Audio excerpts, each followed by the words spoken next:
こんにちは、アポンです。前回は少しかしこまったレストランに行く時のコーディネートについてお話をしたんですけど、このオールインワンを紹介しましたよね。で、このオールインワンを着た、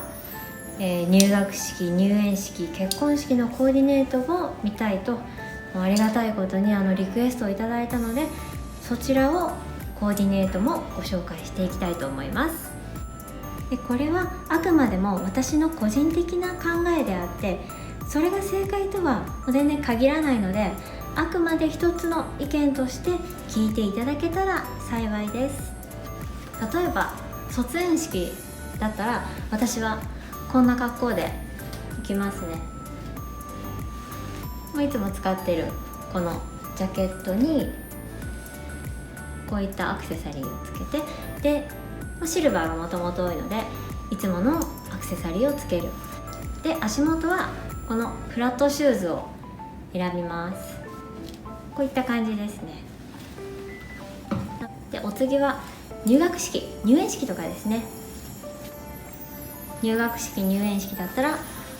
ういった感じでちょっとコート羽織って襟付きのコートにして、でバングル、さっきシルバーだったんですけど、このベージュに馴染むようにこういったゴールドに変えるのもいいんじゃないかなと思います。あとこういった、ピアスを例えばこういうパールとかに変えても素敵ですよね。で、足元はこういったゴールドのパンプスもいいんじゃないかと思います。で、お次は結婚式。結婚式はこんな感じですね。もうシンプルにさっきまでのこのオールインワンにこれストールを羽織っただけですね。こんな感じでちょっとキラキラしてて、これでしたら収納してても全然邪魔にならないので小さくなるし、毎回こういうのを使ってます。今度後ろで縛っても可愛いですよね。これ靴はこれでいいんじゃないかなと思います。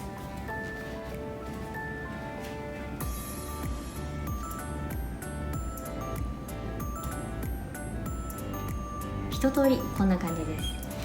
私は昔何着もの結婚式用ドレスやきらびやかなバッグや結婚式以外で着たら浮いてしまうようなボレロ、ふわふわキラキラした髪飾りもいくつも持ってました。下手したら結婚式のたびにアイテムを追加していたぐらいです。履き慣れない高いヒールを履いて足が靴ずれを起こしたこともありますし、もう散々失敗をしました。それだけ聞くと十分物を持ってそうって思いますよね。でもそれだけ物があっても悲しいことに私の心が満たされることはありませんでした。そんな失敗談も交えて今回は話をしていきたいと思いますので、最後まで聞いていただけたら嬉しいです。失敗談はもう山ほどあるんですけど、その中でもちょっと一つお話ししたいと思います。で、大量なものを手放す前に、私結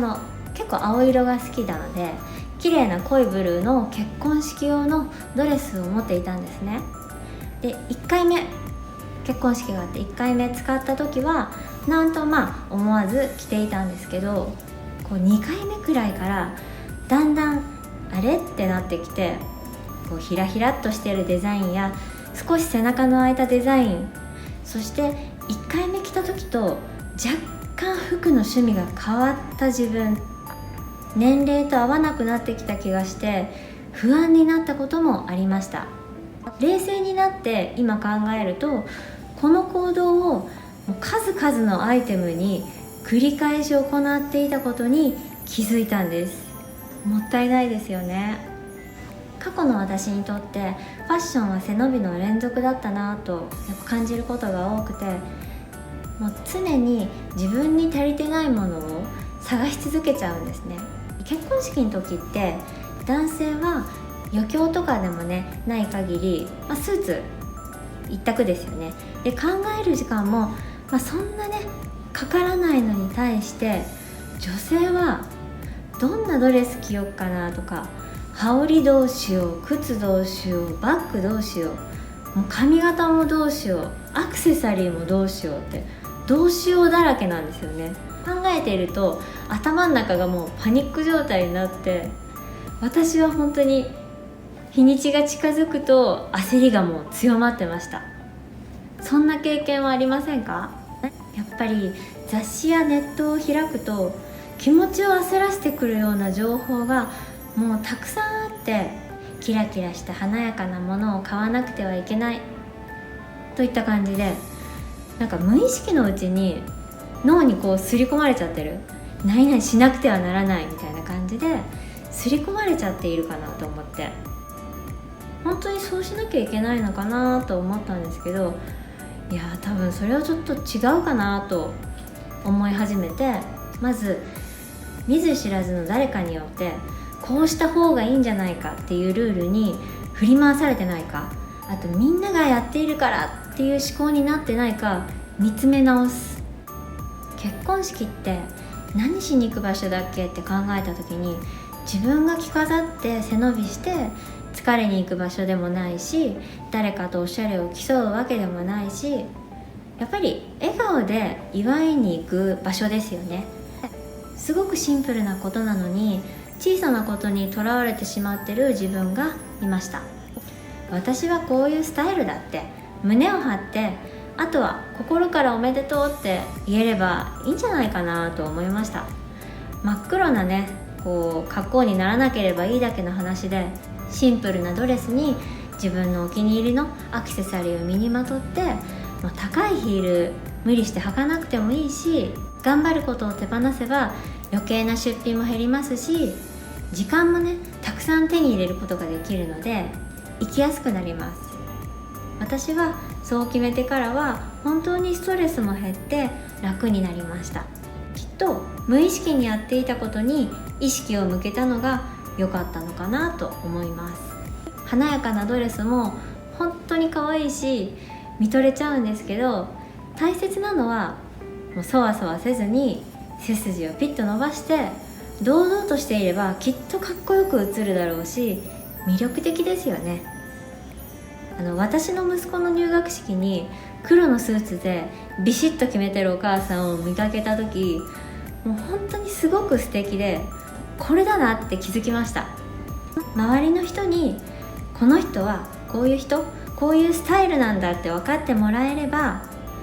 もう余計な感情はいらなくなります。気張りすぎない、そんな人こそ余裕やゆとりを感じるものだなぁと深く思いました。大切な式だからこそ落ち着いた気持ちで挑みたいですよね。そんなシンプルな思いで出た私なりの答えでした。で今回のおさらいをしていくと、私が大切にしていること3つは、1つ目、いろいろなシーンで使えるデザイン。